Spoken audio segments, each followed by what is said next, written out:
T-minus 10, 9, 8, 7, 6, 5, 4. Go for main engine start. 3, 2, 1, 0. And ignition and liftoff of the Atlas V with the Solar Dynamics Observatory. SDO, the Solar Dynamics Observatory, launched on February 11, 2010, and has been watching the sun for the last 10 years, providing key insights into what drives the sun's activity, including the space weather that our astronauts and spacecraft must travel through. During that time, it has witnessed incredible solar events and enabled scientists to make many groundbreaking discoveries about the sun. Here are some of the highlights. In 2011, scientists spotted a special kind of ripple on the sun called Kelvin-Helmholtz waves, which look like curling ocean waves. They are also present on the Earth, but aren't the size of the United States.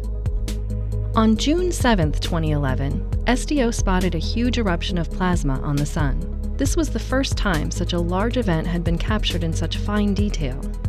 2 months later, on August 9th, SDO observed one of the most powerful flares of this solar cycle. Flares are intense bursts of radiation caused by the release of magnetic energy. SDO records in many different wavelengths, including one tuned to some of the hottest parts of the sun, allowing it to see the full extent of these solar explosions. On December 15th, Comet Lovejoy seemed to survive a close pass of the sun, but broke apart a few days later. In 2012, scientists used SDO's wealth of information to create a new and impressionistic way to further understand temperature change on the sun. On June 5th, Venus transited the face of the sun, an event so rare it won't happen again until 2117. In July, SDO's high-resolution and rapid imaging cadence captured a beautiful solar loop, where hot plasma condensed out of the atmosphere, or corona, and stuck to the strong magnetic fields pushing through the surface. On August 31st, the sun had a huge and beautiful prominence eruption that instantly became iconic. Early in 2013, SDO imagery helped astronomers see the early formation of a coronal mass ejection, or CME, and the reconnection events that result in solar flares. CMEs release giant plumes of material from the sun that speed across the solar system. They can interact with Earth's magnetic environment and are hazardous to spacecraft and astronauts. The sun was very active in September and October, first forming what almost looked like a canyon and then crackling with flares and CMEs for a week.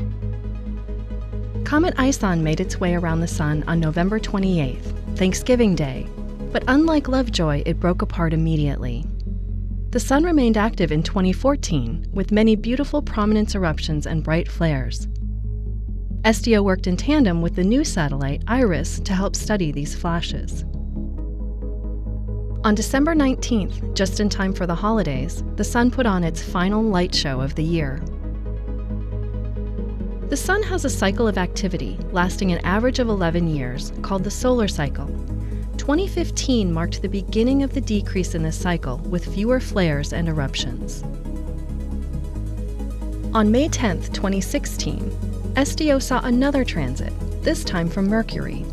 It looks much smaller because not only is the planet smaller than Venus, it's also farther away from Earth, where SDO is orbiting at 22,000 miles above the surface in a geosynchronous orbit.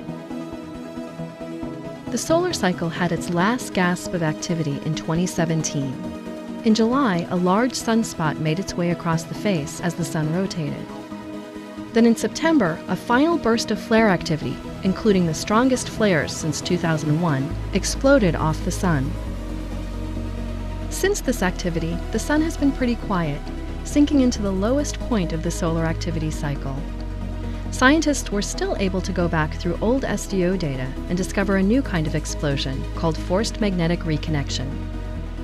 On November 11, 2019, Mercury transited across the sun again, this time with a much more sedate backdrop. SDO scientists are aiming to continue watching the sun for at least another 3 years, and the spacecraft could even last another decade. During this time, it should witness the rise of the next solar cycle and an increase in solar activity. Without a doubt, SDO's last 10 years changed how we looked at and thought about our nearest star.